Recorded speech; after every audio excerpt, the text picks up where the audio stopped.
Hi friends எல்லாரும் எப்படி இருக்கீங்க? நல்லா இருக்கீங்களா? ஏலக்கி வாழைத்தார் அறுவடை பண்ணியிருக்கோங்க.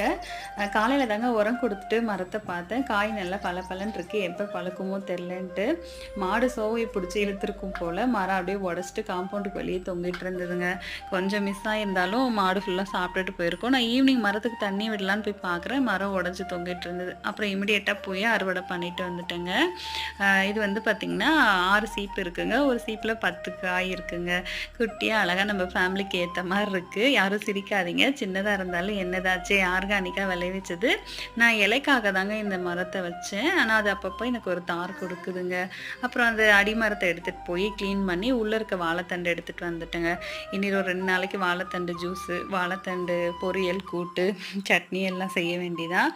ஆர்கானிக்காக விளைவிக்கிறனால ரொம்ப டேஸ்ட்டாக சூப்பராக இருக்குங்க இந்த பழம். கட்டாயம் எல்லா வீட்லேயும் வாழை மரம் இருக்கணுங்க. கண்டிப்பாக வாழைங்க, வாழை இலை சாப்பிட்டா ரொம்ப நல்லது.